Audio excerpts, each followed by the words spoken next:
नमस्कार मित्रांनो, देवदे अकॅडमीवर तुम्हा सर्वांचं स्वागत आहे। कोल्हापूर जिल्हा पोलीस भरती 2023 याचा अंकगणिताचा क्वेश्चन पेपर आज आपण सॉल्व्ह करणार आहोत। तर मित्रांनो, व्हिडिओ स्किप न करता शेवटपर्यंत पहा। त्यातील प्रश्न पहिला, दोन संख्यांची बेरीज 44 व वजाबाकी 4 आहे तर त्यांचे गुणोत्तर किती? बघा मित्रांनो, एखाद्या संख्यांची बेरीज दिलेली असेल आणि त्यातील फरक दिलेला असेल तर आपल्याला त्या दोन संख्या काढता येतात। त्या कशा बघा, फरक 4 आहे तर त्या दोन संख्या काढण्यासाठी काय करायचं, आपण मोठी संख्या काढायची असेल तर 44 प्लस 4 जे फरक आहे, बेरीज प्लस फरक करायचा तर मोठी संख्या भागिले 2 तर आपल्याला मोठी संख्या मिळून जाते। 48/2 बरोबर 24। आणि छोटी संख्या काढायची असेल तर काय करायचं, बेरीज मायनस फरक भागिले 2 बरोबर 40/2 बरोबर 20। आता आपल्याला त्या दोन संख्या मिळालेल्या आहेत, किती, 24 आणि 20 ह्या दोन संख्या मिळालेल्या आहेत, त्यांचं गुणोत्तर काढायचं आपल्याला। याचं गुणोत्तर काढायचं आहे 4 × 24 4 × 5 = 20। याचं गुणोत्तर काय आलेलं आहे, 6/5। तर आपलं उत्तर काय आहे आता, 6/5, पर्याय क्रमांक सी। प्रश्न दुसरा दिलेला आहे 25.2 भागिले 8.4 गुणिले कंसामध्ये 4.6 प्लस 3.84। तर हे आपल्याला सॉल्व्ह करण्यासाठी अगोदर काय करा, ब्रॅकेट सोडून घ्या, ब्रॅकेट सोडा बघा, 2 भागिले 8.4 आहे गुणिले 4.16 प्लस 3.84। बघा मित्रांनो, जेव्हा पॉईंटचं बेरीज असेल तर एका खाली एक मानून घ्या। पॉईंट काहीच करायचं नाही, पॉईंट जशाला तसा एका खाली एक आला पाहिजे या प्रमाणात लिहून घ्यायचा। यांची बेरीज करा, 4 6 आणि 4 10 च्याला 1, 8 आणि 1 9 आणि 1 10 हा च्याला 1, 4 4 आणि 3 7 7 आणि 1 8। पॉईंट दोन अंकानंतर आहे, उत्तरामध्ये देखील 2 अंकानंतर द्या। बघा आता 2 छेदामध्ये गुणिले 8 कळालं मित्रांनो। बघा आता काय करायचं, अंशामध्ये किती अंकानंतर पॉईंट आहे, पॉईंट मोजताना उजव्या साइड कडून पॉईंट मोजायचं, 1 नंतर पॉईंट आहे आणि छेदामध्ये देखील 1 नंतर पॉईंट आहे। तर 1 नंतर पॉईंट असलं तर ते उडून जाते, याचा देखील 1 नंतर आहे, याचा देखील 1 नंतर आहे, ते उडून टाकायचं। मग नंतर काय करायचं, हे सॉल्व्ह करून घ्या। 4 2 8 4 1 4 4चा भाग बसतो, 4 × 24 4 × 12 21 × 63 21 × 63। आता उरले किती अंशामध्ये, 3 × 8 8 × 24। उत्तर काय आहे आपला, 24, पर्याय क्रमांक 3। प्रश्न तिसरा, एका चाकाची त्रिज्या 28 सेंटीमीटर आहे तर त्या चाकाचे 8.8 किलोमीटर अंतर किती फेरे होतील, किलोमीटर अंतरात किती फेरे होतात? बघा मित्रांनो, काय म्हटलेलं आहे, एक चाक आहे, त्याची त्रिज्या किती आहे, 28 सेंटीमीटर आहे, 28 सेंटीमीटर आहे। तर त्या चाकाने 8.8 किलोमीटर अंतर पूर्ण करण्याला त्या चाकाला किती फेऱ्या माराव्या लागतात हे काढायचे आपल्याला। चाकाची एक फेरी पूर्ण झाल्यावरती, एक म्हणजे एक पूर्ण चाक फिरल्यावरती काय होईल, एक फेरी पूर्ण होईल। आता सपोज हे जे चाक आहे, ह्या चाकाचा जो रिंग आहे याला आपण परिघ म्हणतो, काय म्हणतो, परिघ म्हणतो। आणि ह्या चाकाला तोडलं तर हे इतकं अंतर होते, म्हणजे ह्या चाकाची एक फेरी इथपर्यंत पूर्ण झाली, म्हणजे इतकं अंतर पूर्ण झालं। मग आपल्याला याचं काय करावं लागेल, ह्या चाकाचा, ह्या जो रिंगाचा जे आहे ते लांबी काढावं लागेल, यालाच आपण परिघ म्हणतो। मग परिघ, चाकाचे परिघ काढायचे आपल्याला। आणि ह्या परिघ बरोबर सूत्र काय, वर्तुळाचे परिघ बरोबर सूत्र काय आहे, 2πr 2πr। आता याच्यामध्ये मानून घ्या, 2 पायचं किंमत काय आहे, 22/7 आणि r काय दिलेला आहे, 28 सेंटीमीटर। कळलं मित्रांनो। बघा 7 चोक 28, दोघांचा गुणाकार केला 88 गुणिले 2 किती झाले, 176। काय झालं, 176। म्हणजे एक फेरी पूर्ण केलं तर किती सेंटीमीटर अंतर पूर्ण करते, सेंटीमीटर अंतर, हे सेंटीमीटर मध्ये आहे मित्रांनो, सेंटीमीटर अंतर पूर्ण करते, किती सेंटीमीटर अंतर पूर्ण करते, तर 176 सेंटीमीटर अंतर पूर्ण करते एक चाकाची एक फेरी पूर्ण करायला। तर इथे काय दिलेलं आहे, 8.8 हे किलोमीटर मध्ये आहे, किलोमीटर अंतर पार करण्यासाठी 176 अशा किती फेऱ्या झाल्या पाहिजे। तर मित्रांनो, हे सेंटीमीटर मध्ये अंतर दिलेलं आहे, हे सेंटीमीटर मध्ये अंतर दिलेलं आहे। तर ह्या म्हणजे किलोमीटरला देखील काय करा, सेंटीमीटर मध्ये रूपांतर करून घ्या। किलोमीटरचा अगोदर मीटर मध्ये रूपांतर करू, एका किलोमीटर मध्ये 1000 मीटर असतात आणि एका मीटर मध्ये किती 100 सेंटीमीटर असतात। म्हणून आपल्याला ह्याचा गुणाकार करावा लागेल, छेदामध्ये 176। कळलं मित्रांनो। बघा आता ह्या दोघांचा गुणाकार केला तर काय येते, 8800 गुणिले 100, ह्याचे 2 शून्य 176। आता याच्याने कटवा, 11 1 11 11 6 66 वरती 11 8 88, 8चा भाग बसला। आता उरले किती, शून्य इतके उरले 80,000, तर खाली 16 आहेत, छेदामध्ये 16, 16 × 5 = 80, 5चा भाग बसला तर उरले 5000। म्हणजे त्या चाकाला 8.8 किलोमीटर अंतर पूर्ण करण्यासाठी त्याचे किती फेऱ्या कंप्लीट करावं लागेल, 5000 फेऱ्या कंप्लीट करावं लागतात, तेव्हा ते अंतर पूर्ण होईल। तर पर्याय क्रमांक सी. प्रश्न 4 4 मीटर मायनस 40 सेंटीमीटर बरोबर किती मीटर? बघा मित्रांनो 4 सेंटीमीटर आणि 4 मीटर आणि 40 सेंटीमीटर आहे. तर ह्या दोन्ही एककाचं म्हणजे दोन वेगवेगळे एकक आहेत त्याला एक युनिटमध्ये रूपांतरित करा. तर आपण हा सेंटीमीटरचं मीटरमध्ये करा किंवा मीटरचं सेंटीमीटरमध्ये करा. तर मीटरचं आपण काय करू सेंटीमीटरमध्ये करू. एक मीटरमध्ये किती सेंटीमीटर असतात? एक मीटरमध्ये 100 सेंटीमीटर असतात. किती? 100 सेंटीमीटर असतात. एका मीटरमध्ये 100 सेंटीमीटर असतात. हे कळालं. मग आता ह्या मीटरचं सेंटीमीटरमध्ये रूपांतर करायचं असेल तर आपल्याला काय करायचं 100 ने गुणावं लागेल म्हणजे हे सेंटीमीटरमध्ये रूपांतर झालं. 400 सेंटीमीटर मधून 40 सेंटीमीटर वजा केलं तर काय होते 360 सेंटीमीटर होते. 360 सेंटीमीटर. तर आपल्याला उत्तर कशामध्ये दिलेलं आहे? मीटरमध्ये विचारलेलं आहे. किती मीटर म्हणलंय तर ह्या मीटरमध्ये रूपांतर करायचं असेल तर आपण काय करायचं 100 ने याला भागायचं तर आपल्याला काय मिळते मीटरमध्ये मिळते. तर मीटर काय झालं 3.6 मीटर हे आपलं उत्तर आलेलं आहे. 3.6 मीटर. पर्याय क्रमांक बी. एका मजुराला 26 दिवसाची मजुरी 2860 रुपये मिळते तर त्याला 21 दिवसाची मजुरी किती मिळेल? बघा 26 दिवसाची मजुरी किती मिळालेली आहे? 2860 मिळाली आहे. तर 21 दिवसाची काढायची असेल तर आपल्याला काय करावं लागेल एक्स मानावं लागेल आणि याचा काय करायचं तिरकस गुणाकार करायचा. 2860 गुणिले 21 छेदामध्ये 26. 26 एका 26 आणि 26 एका 26 उरले 0. तर या दोघांचा गुणाकार करून घ्या. 21 शून्यला 0 म्हणजे 110 आणि 21 चा गुणाकार करता 0ला 0 21 एका 21 हाच्याला 2 21 एका 21 आणि 23 म्हणजे 2310 हे आपलं उत्तर असणार आहे. पर्याय क्रमांक. प्रश्न 6 माझ्याकडे 2 रुपये 5 रुपये आणि 10 रुपये किमतीच्या समान नोटा आहेत. बघा मित्रांनो इथे काय म्हटलेलं आहे 2 रुपये 5 रुपये 10 रुपये किमतीच्या समान नोटा आहेत. इथे लक्ष द्या काय म्हटलेलं आहे समान नोटा आहेत. त्यांची बेरीज 102 रुपये आहे. बघा इथे दिलेले देखील आहे की नाही जे नाणे दिलेले आहेत ते देखील रुपयामध्ये आहेत आणि एकूण ज्याची टोटल दिलेले आहेत ते देखील रुपयामध्ये आहेत आणि हे जे नाणे आहेत ते समान आहेत म्हणजे आपलं जे उत्तर काढण्याची जे प्रोसिजर झाली ते सगळ्यात सोपी झालेलं आहे. बघा इथे पैशामध्ये दिलेलं असेल आणि इथे रुपयामध्ये विचारला असेल तर आपल्याला दुसऱ्या पद्धतीने करावं लागते. परंतु दिलेले नाणे देखील रुपयामध्ये आहेत आणि त्यांची बेरीज देखील काय रुपयामध्ये आहेत आणि नोटा देखील काय सारख्या प्रमाणात आहेत म्हणजे समान आहेत. म्हणून 1 रुपयाचा एक नाणं घेतलं आणि 5 रुपयाचा एक नाणं घेतलं आणि 10 रुपयाचं एक नाणं घेतलं याची टोटल केलं तर आपल्याला किती होतात 17 होतात. म्हणजे प्रत्येकाची एक एक नाणे घेतलं तर आपल्याकडे 17 रुपये होत आहेत. किती 17 रुपये होत आहेत. तर याची टोटल किती आहे 102 आहे. 102 आहे. याच्यामध्ये प्रत्येकाचं एक एक नाणं आहे. मग ह्या 17 ने याला भागा 17 सक 102 आपलं उत्तर काय असणार आहे म्हणजे प्रत्येक नाण्याची किती आहेत प्रत्येक रुपयाचे 6 नाणे आहेत असं आपल्याला उत्तर काढता येते. पर्याय क्रमांक 1. प्रश्न 7 2345 54351 54321 45231 21354 यापैकी 5 या अंकाची स्थानिक मूल्य कोणत्या संख्येत जास्त आहे? बघा मित्रांनो काय म्हटलेलं आहे आपल्याला 5 या अंकाचं स्थानिक मूल्य कोणत्या संख्येमध्ये सर्वाधिक आहे म्हटलेलं आहे. बघा स्थानिक मूल्य काढायचं असेल तर आपण काय करणार आहात आता ही संख्या आहे याचं स्थानिक मूल्य ही कोणत्या स्थानावरती आहे एकक दशक म्हणजे याच्या समोर जितके अंक आहेत तितके शून्य द्या. दिलं तर आता इथे आहेत 5 एकक दशक शतक हजार या स्थानावरती आलेले आहेत म्हणजे याच्या उजव्या साईडला जितके अंक आहेत तितके शून्य द्या. हे झाले 5000 हे झाले 50. आता इथे एकक दशक शतक हजार 10,000 म्हणजे ही संख्या घेतलं आणि याच्या उजव्या साईडला जितके अंक आहेत तेवढे अंक काय द्या शून्य द्या. इथे 5 आहेत याच्या उजव्या साईडला अंक आहे का नाही तर यापैकी ही जे मिळालेली आपल्याला संख्या आहेत 5 50,000 5000 आणि 50 यापैकी कोणता अंक म्हणजे कोणत्या अंकाची स्थानिक किंमत जास्त आहे तर 5 या अंकाची ह्या अंकामधील ह्या संख्येमधील स्थानिक किंमत काय आहे जास्त आहे. याची स्थानिक किंमत काय 50,000 आहे. म्हणून आपल्याला म्हणता येते पर्याय क्रमांक बी.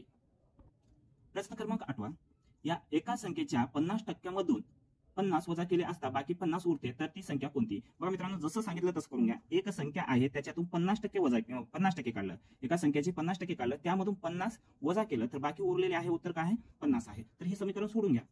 बघा 50 एक 50 50 दोन्ही 100 तर x छेदामध्ये 2 वजा 50 बरोबर 50 आहे.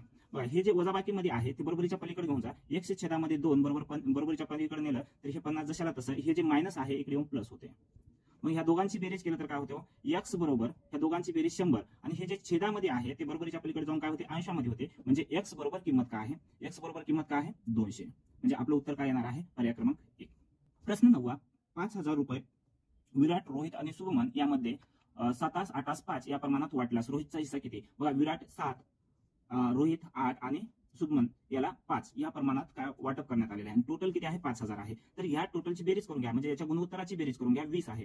गुणोत्तराची बेरीज 20 आहे परंतु एकूण संख्या किती आहे 5000 आहे. तर याच्या किती पट आहे म्हणजे 250 पट आहे. किती? 250 पट आहे. तर रोहितचा वाटा विचारलेला आहे आपल्याला. किती? रोहितचा विचारलेला आहे. तर रोहितचा वाटा काढायचा आपल्याला. हे शून्यला शून्य घ्या आणि 25 8 किती होते? 200 होते. म्हणजे रोहितचा वाटा किती आहे? 2000 आहे. हे आपल्याला सांगता येते. प्रश्न 10वा 10 भागिले 5 गुणिले 4 वजा 10 प्लस 15 ही जी संख्या दिलेली आहे याचा आपल्याला काय समीकरण सोडून घ्यायचं आहे. बघा अगोदर अशी जेव्हा संख्या देतात तेव्हा काय करायचं? भागाकार करून 5 दोन्ही 10 ह्या दोघांचा गुणाकार होईल आता 2 आणि 4 8 8 वजा 10 प्लस 15 हे आपलं आताच बनलेले समीकरण आहे. मग याच्यामध्ये सोडून घ्या. जो प्लस प्लस संख्या आहे ती अगोदर करून घ्या. याच्या दोघांची बेरीज केलं म्हणजे 8 8 प्लस 15 वजा 10 या दोघांची बेरीज 23 मायनस 10 बरोबर उत्तर काय येणार आहे आपलं? 13. उत्तर 13 आहे. पर्याय क्रमांक 3. प्रश्न 11वा 75 पैशाचे 3 रुपयाचे शेकडा किती टक्के होते? बघा मित्रांनो, किती रुपयाचे जेव्हा चहाचे पत्ते लागते ते काय करायचं? भागाकारामध्ये घ्यायचं. ती संख्या काय करायचं? भागाकारामध्ये घ्यायचं. 3 रुपये. बघा आता इथे लक्षात आहे हे पैशामध्ये आहे आणि हे रुपयामध्ये आहे. तर जे रुपयामध्ये आहे त्याला पैशामध्ये रूपांतर करायचं. एका रुपयामध्ये किती? 100 पैसे असतात. म्हणून त्याला रुपयामध्ये पैशामध्ये रूपांतर केलं तर 300. आता 300 पैशापैकी 75 पैसे हे शेकडा किती म्हणले? शेकडा म्हणल्यामुळे आपण 100 ने गुणलो. हे 2 शून्य कटले, हे 2 शून्य कटले. 3 दोन्ही 6 3 दोन्ही 6 3 5 15 म्हणजे 300 पैशाचे 75 पैसे म्हणजे किती टक्के होतात? 25% होतात. पर्याय क्रमांक बी. प्रश्न 12 108 288 व 360 यांचा मसावी किती? बघा मित्रांनो, मसावी काढताना हा उभ्या पद्धतीने मसावी काढा सोप्या पद्धतीने आपल्याला काढता येते. आणि मसावी म्हणजे एकाच संख्येने सर्व संख्येला भाग जात असेल तर त्याला मसावी म्हणतात. बघा ह्या संख्येला 6 ने भाग जाते. 6 1 6 6 8 48 6 चौक 24 6 8 48 6 6 36 6 6 36 म्हणजे 6 ने या सर्व संख्येला भाग गेलेला आहे. बघा आता आणखी कोणत्या संख्येने सर्व संख्येला भाग जाते? बघा ह्या 2 ने जाते. 92 18 बेदोनी 4 बेचोक 8 बेदोनी 4 बेत्रिक 6. आणखी कोणत्या संख्येने ह्या सर्व संख्येला भाग जाते का? बघा 3 ने जाते. 3 त्रिक 9 3 8 24 3 1 3. आता कोणत्या संख्येने ह्या पूर्ण संख्येला भाग जाते का? बघा पूर्ण संख्येला भाग जात असेल तर आपल्याला मसावी काढता येते. त्यापैकी एखाद्या संख्येला जरी भाग जात नसेल तर मसावी आपल्याला समोर काढता येणार नाही. तर आता कोणत्या संख्येला जाते का? 2 ने ह्या 3 संख्येला भाग जात नाही. 3 ने 8 संख्येला भाग जात नाही. 10 ला जात नाही. म्हणजे कुठल्या संख्येने आपल्याला ह्या 3 संख्येला भाग जात नाही. तर ह्या 3 संख्येने सर्व संख्येला भाग गेला म्हणून याचा गुणाकार म्हणजे आपला काय होते? मसावी होते. मसावी बरोबर काय ते 6 दोन्ही 12 12 36 म्हणजे मसावी आपला किती आलेला आहे? 36 आलेला आहे. पर्याय क्रमांक बी. प्रश्न 13 विराट कोहली 400 मीटर अंतर 48 सेकंदात पार करतो तर त्याचा तासी वेग किती? बघा मित्रांनो काय दिलेलं आहे? मीटर प्रति सेकंद म्हणजे एकक सारखा आहे. पण आपल्याला विचारले कशामध्ये? किलोमीटर मध्ये उत्तर विचारलेले आहे. तर आपल्याला काय काढायचा? वेग काढायचा. वेग बरोबर आपलं सूत्र काय आहे? वेग बरोबर अंतर भागिले वेळ. या सूत्रामध्ये आपण मांडू घेऊ. अंतर किती दिलेलं आहे आपल्याला? 400 आणि वेळ किती दिलेला आहे आपल्याला? 48 सेकंद. नंतर 400 आणि वेळ 48 सेकंद. तर आपल्याला रूपांतर कशामध्ये करायचं? किलोमीटर मध्ये. तर किलोमीटर मध्ये रूपांतर करायचं तर आपण 18/5 घेतो आणि मीटर मध्ये रूपांतर करायचं असेल तर 5/18 घेतो. या अगोदरच्या प्रश्न संच मध्ये तुम्हाला याचं व्यवस्थित विश्लेषण सांगलेलं आहे. तर आता आपण याला जितकं कटवता येईल तेवढं कटवून घ्या. 6 8 48 6 3 18 8 5 40 इथे 5चा भाग बसला उरले 50 उरले.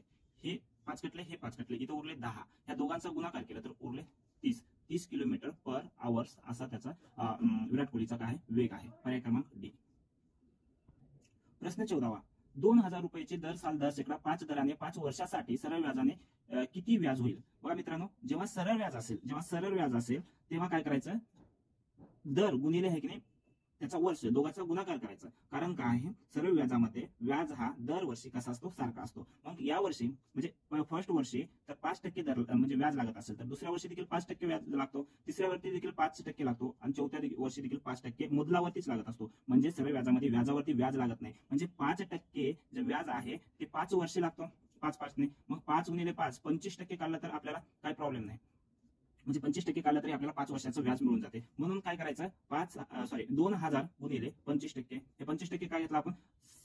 सर्व व्याजामध्ये सर्व इयर मध्ये काय व्याज सारखा असतो आणि तो मुद्दलावरतीच लावत असतो. म्हणून डायरेक्ट आपण काय करायचं? याच्यावर 25% व्याज काढायचं. हे 2 शून्य कटले हे 2 शून्य कटले 25 दोन्ही 50. आपलं उत्तर आलेलं आहे 500. 0 0 500. पर्याय क्रमांक 1. प्रश्न 15 बघा मित्रांनो, इथे आपल्याला जे दिलेलं आहे ते पॉईंटची बेरीज दिलेली आहे. बघा मित्रांनो, पॉईंटची बेरीज करताना काहीच लक्षात ठेवायचं नाही. कसं पॉईंट खाली पॉईंट आला पाहिजे, बाकी संख्या इकडे इकडे इकडे लिहा, काय हरकत नाही. फक्त पॉईंट खाली पॉईंट आला पाहिजे आणि प्रत्येक अंकाच्या खाली अंक आले पाहिजे. बघा याच्यामध्ये सर्वात जास्त पॉईंट कोणत्या नंतर आहेत हे. आता मानून घेताना कोणत्याही पद्धतीने मानून घ्या. फर्स्टला जी संख्या आहे ते मानून घ्या. फक्त लक्ष द्या मित्रांनो, ज्या पद्धतीने मी मानतो त्याच पद्धतीने माना. बघा पॉईंटच्या अगोदर 2 अंक आहेत, ते अगोदरच घ्या. जिथे पॉईंट आहे तिथेच पॉईंट घ्या. पॉईंटच्या खाली पॉईंट आला पाहिजे. मग 3 आहे 3 घ्या. पॉईंटच्या नंतर कितीही शून्य द्या, काय हरकत नाही. कितीही शून्य द्या. पॉईंटच्या नंतर कितीही शून्य द्या, काहीच हरकत नाही.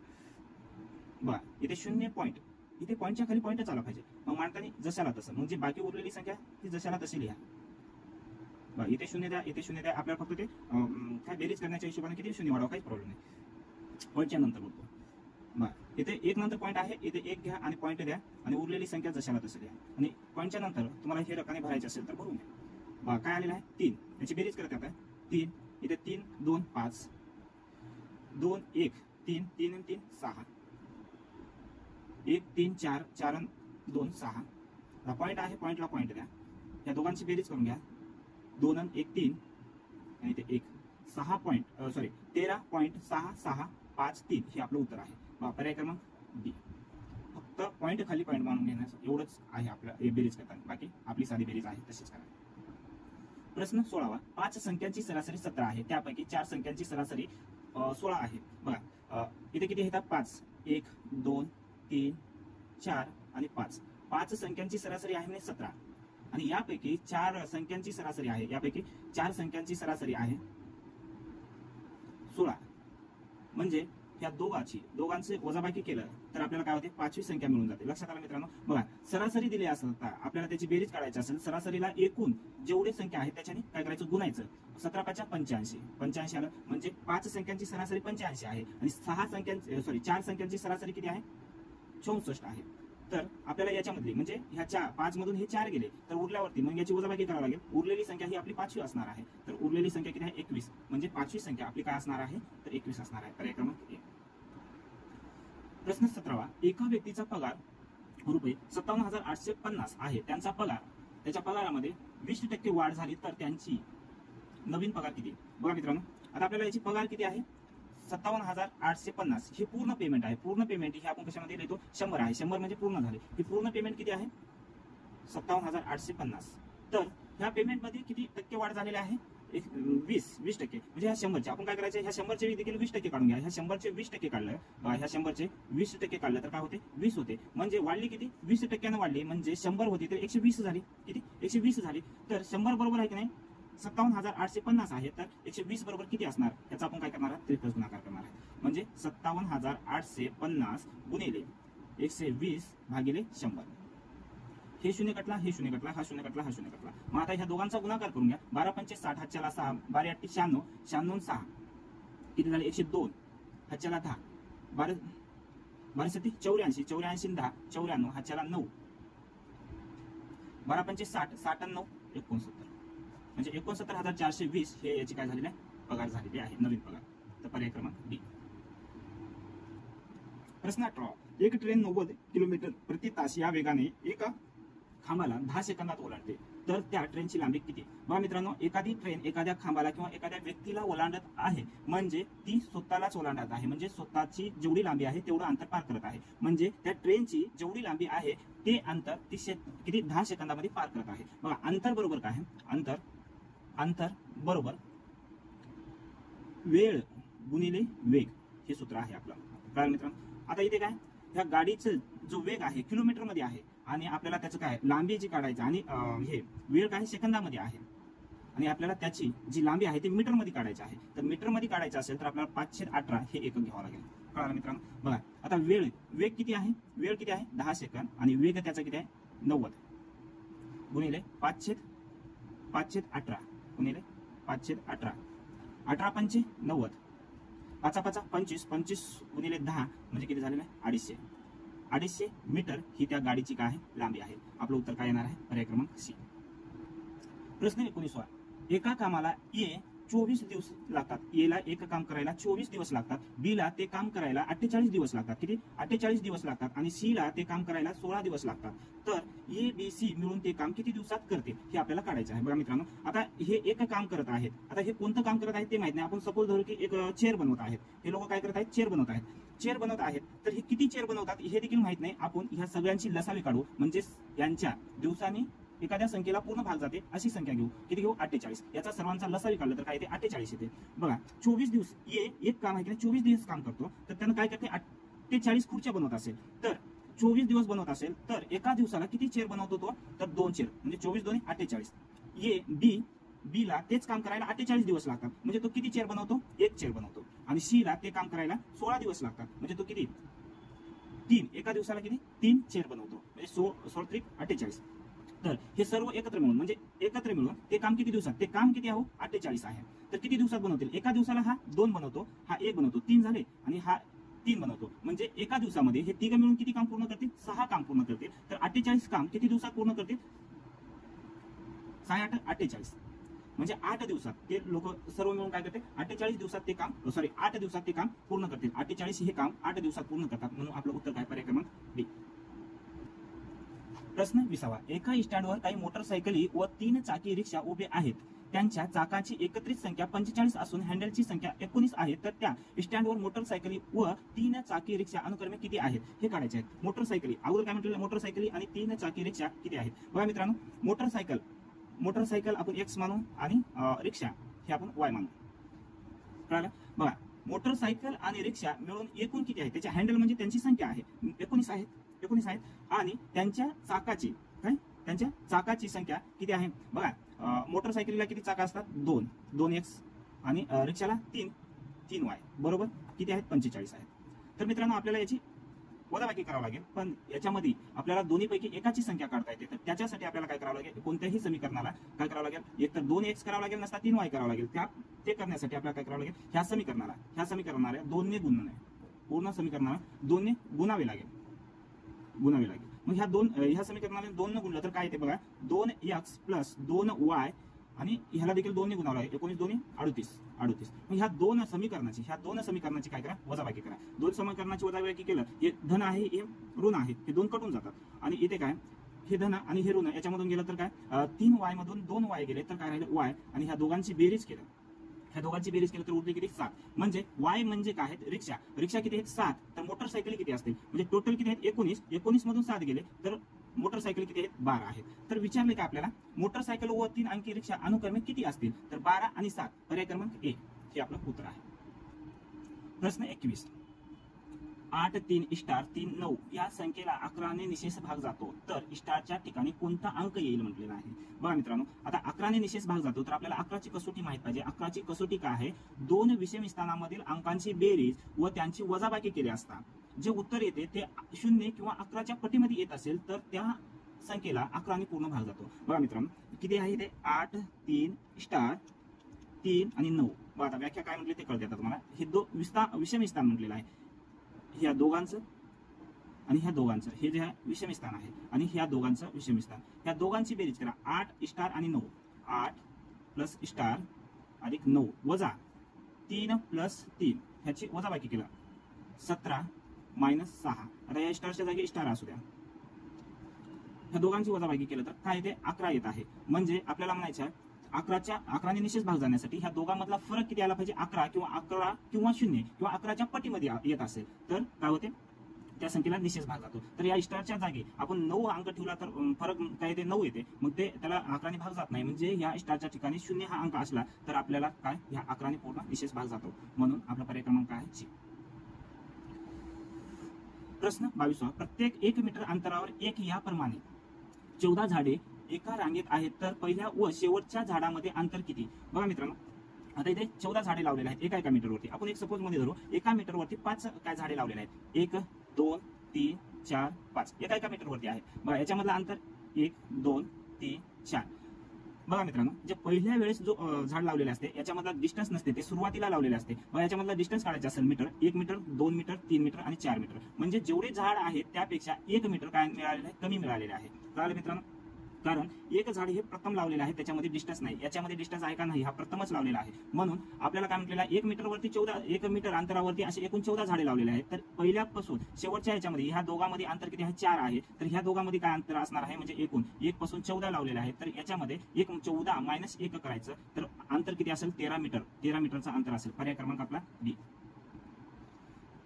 प्रश्न 23वा. रुपेश, दिनेश, महेश यांच्या वयाची सरासरी 15 किलो आहे आणि त्यांच्या वयाचे गुणोत्तर 2:3:4 आहे. तर रुपेश, दिनेश आणि महेश यांचे वजन किती आहे हे काढायचे आहे. बघा मित्रांनो, सरासरी दिलेले आहे 15 आणि एकूण व्यक्ती किती आहेत, 3. तर यांच्या वयाची बेरीज किती होते, 45. यांच्या वयाची बेरीज 45. याचे गुणोत्तर काय दिलेले आहे, 2:3:4. तर यांचे बेरीज किती आहे, 45. तर याच्या गुणोत्तराची देखील बेरीज करून घ्या. गुणोत्तराची बेरीज केली तर काय येते, 9. हे 9 नसून किती आहे, 45 आहे. 9 45 म्हणजे याच्या 5 पट आहे. कारण मित्रांनो, आपण काय केलं, अगोदर सरासरी दिलेलं होतं, त्यांची बेरीज केल्यावरती गुणोत्तर दिलेले आहे. तर गुणोत्तराची बेरीज आणि त्याची बेरीज हे किती पट आहे बघितल्या, मग आपल्याला मिळालेलं आहे त्याच्यामध्ये 5. याची पट निघालेली 5. तर ह्या प्रत्येकाची 5 पट करा. 5 दोन्ही 10. म्हणजे रुपेशचं वजन किती आहे, 10. नंतर दिनेशचे वजन 5 त्रिक 15. महेशचे वजन 20. म्हणजे यांचं वजन अनुक्रमे किती आहे, 10, 15 आणि 20 आहे. कळालं मित्रांनो. पर्याय क्रमांक 10, 15, 20. पर्याय क्रमांक ए. प्रश्न 24वा. दोन संख्यांचा मसावी 6 असून त्यांचा लसावी 72 आहे. त्या संख्या 3:4 या प्रमाणात आहेत. तर त्या संख्या कोणत्या. बघा मित्रांनो, लसावी आणि मसावी दिलेला असेल तर आपल्याला त्या दोन संख्या काढता येतात. दोन संख्यांचं प्रमाण दिलेलं आहे. तर आता ते कशा प्रकारे करायचं बघा. आपलं सूत्र काय आहे, लसावी गुणिले मसावी बरोबर दोन संख्याचा गुणाकार. दोन संख्याचा गुणाकार. या सूत्रानुसार आपण हे काढू शकतो. बघा, लसावी काय आहे, लसावी 72 गुणिले मसावी 6 आहे. हे दोन संख्या 3. आता हे प्रमाण दिलेले आहे. या प्रमाणाला कोणत्या तरी संख्याने गुणल्यावरती ती संख्या आपल्याला मिळते हे आपल्याला माहित आहे. 3x आणि 4x. काय मित्रांनो, आता ह्या दोघांचा गुणाकार करा. काय होते, 12x 12 आणि ह्या x चा गुणाकार केला 12चा वर्ग. 12चा वर्ग बरोबर काय, 72 गुणिले 6. तर मित्रांनो, आता हे जे गुणाकारामध्ये आहे हे बरोबरीच्या इकडे येऊन कशामध्ये येते, भागाकारामध्ये. 72 गुणिले 6 छेदामध्ये 12. 12 म्हणजे किती आलेला आहे, x चा वर्ग बरोबर. x चा वर्ग बरोबर ह्या दोघांचा गुणाकार केला तर 36. x चा वर्ग बरोबर 36 आलेला आहे. तर x बरोबर काय, 6 आहे. x बरोबर 6 आहे. तर आपल्याला त्या दोन संख्या काढायच्या आहेत. मग याच्या जागी किमती ठेवून घ्या. 3x आणि 4x. 3x आणि 4x आहे. तर या x च्या जागी किंमत ठेवलं तर ह्या दोघांचा गुणाकार केला तर 3×18. 3×18 ही एक किंमत मिळाली आणि 4x गुणिले 6 4×24 ही आपली दुसरी काय संख्या मिळालेली आहे. 18 आणि 24 ही आपल्या दोन संख्या आहेत हे आपल्याला सांगता येतात. प्रश्न 25वा. एका हॉलची लांबी 15 मीटर व रुंदी 10 मीटर असून हॉलमध्ये 0.25 मीटर लांबीच्या चौरस आकृती फरशा बसवायच्या आहेत. तर त्यासाठी किती फरशा लागतील. बघा मित्रांनो, 15 मीटर लांबी आणि 10 मीटर रुंदी असं म्हटलं तर काय होते, आपला आयात तयार होते. आणि या आयात आकृती जागेमध्ये 0.25 मीटर चौरसाचे काय बसवायचे आपल्याला फरशा किती बसतात हे काढायचे आहे. ते काढायचे असेल तर एकूण फरशा बरोबर काय करायचं सूत्र, आयताचे क्षेत्रफळ. म्हणजे आयत आकृती जागेवरती काढते ना, त्यामुळे आयताचे क्षेत्रफळ आणि छेदामध्ये आणि ते फरशा कशा आहेत, चौरस आकृती आहेत म्हणून चौरसाचे क्षेत्रफळ. तर आयताचे क्षेत्रफळ बरोबर काय आहे, लांबी गुणिले रुंदी. चौरसाचे क्षेत्रफळ म्हणजे बाजूचा वर्ग. मग आपण याच्यामध्ये मांडून घ्या. लांबी किती आहे, 15 मीटर आणि रुंदी 10 मीटर. दोन्ही एकके मीटर मध्ये आहेत, त्याच्यामुळे आपल्याला मीटरमध्ये रूपांतर करायची गरज नाही. बघा, 0.525 चा वर्ग. बघा, हे याचं सोडून घ्या. याचा दोघांचा गुणाकार केला तर 150 झाला. आणि बघा 0.25 गुणिले 0.25. आता आपल्याला हे कळून आलं 25 चा वर्ग किती, 625. तर आता इथे पॉईंटचा विचार करावा लागेल आपल्याला. पॉईंट किती स्थानानंतर आहे, 1 2 आणि इथे 1 2 म्हणून काय झाले 4 स्थानानंतर पॉईंट द्यायचा, 1 2 3 आणि इथे 4 स्थानानंतर पॉईंट दिला. म्हणजे याचा जो क्षेत्रफळ किती आहे 0.0625 इतके क्षेत्रफळ आहे. आता आपल्याला हे सोडून घ्यावं लागेल. छेदामधले पॉईंट उडवायचे असेल तर आपल्याला अंशामध्ये काय तितके शून्य द्यावं लागेल.